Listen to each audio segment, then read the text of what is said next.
To understand why inns became so feared, we first need to understand how they came to exist. The medieval inn wasn't born from hospitality. It was born from necessity and opportunity.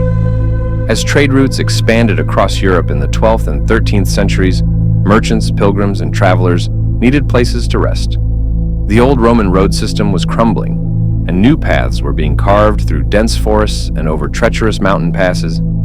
A journey that might take a modern car a few hours could take medieval travelers days or even weeks. Initially, monasteries and religious houses provided most traveler accommodation. Monks offered beds, meals, and safety as acts of Christian charity.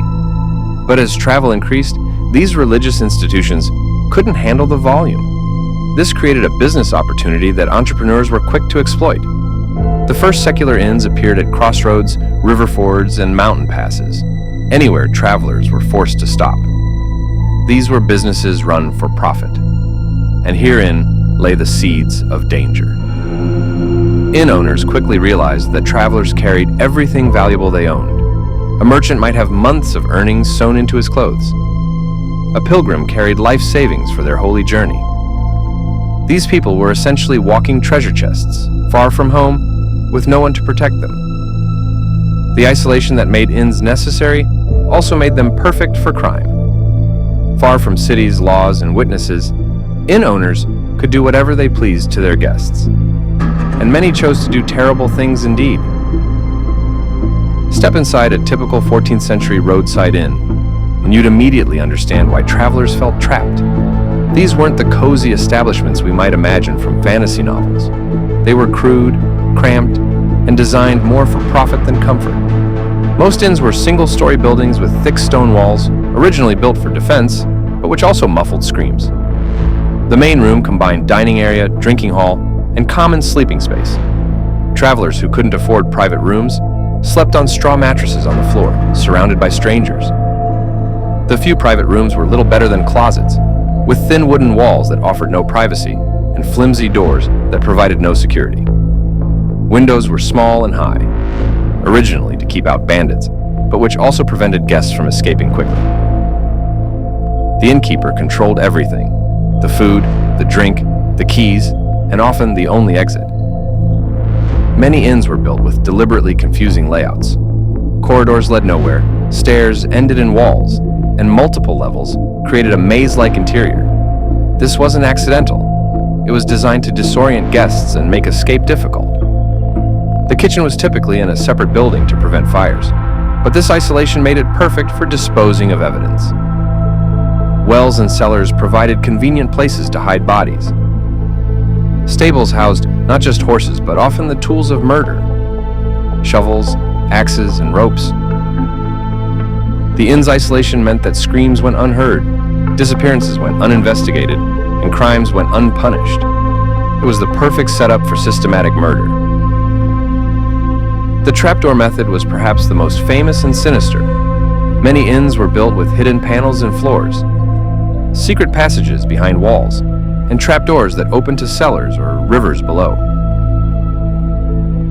In the middle of the night, as the victim slept, the innkeeper would pull a rope or remove a supporting beam, sending the guest plummeting into a cellar filled with spikes, water, or waiting accomplices with knives.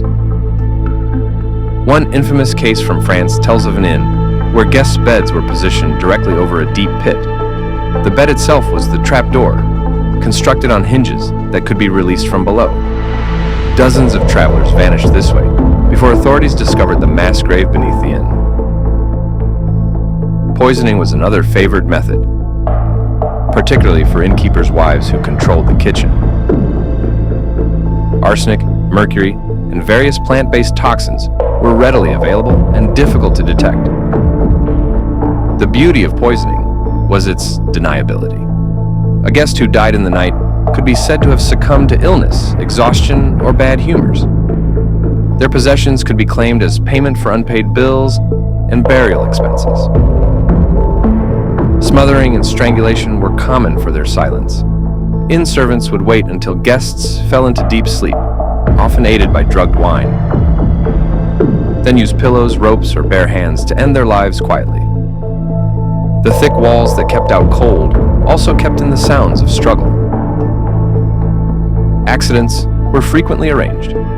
Guests might fall down stairs that had been made treacherous with grease or loose stones. They might drown in wells while fetching water, or be trampled by horses that had been deliberately spooked. But perhaps most terrifying were the collaborative murders. Some inns operated as part of larger criminal networks. Highwaymen would work with innkeepers, either directing victims to specific establishments or being tipped off about wealthy guests who could be robbed on the road. The systematic nature of these crimes is what made them so effective. This wasn't random violence.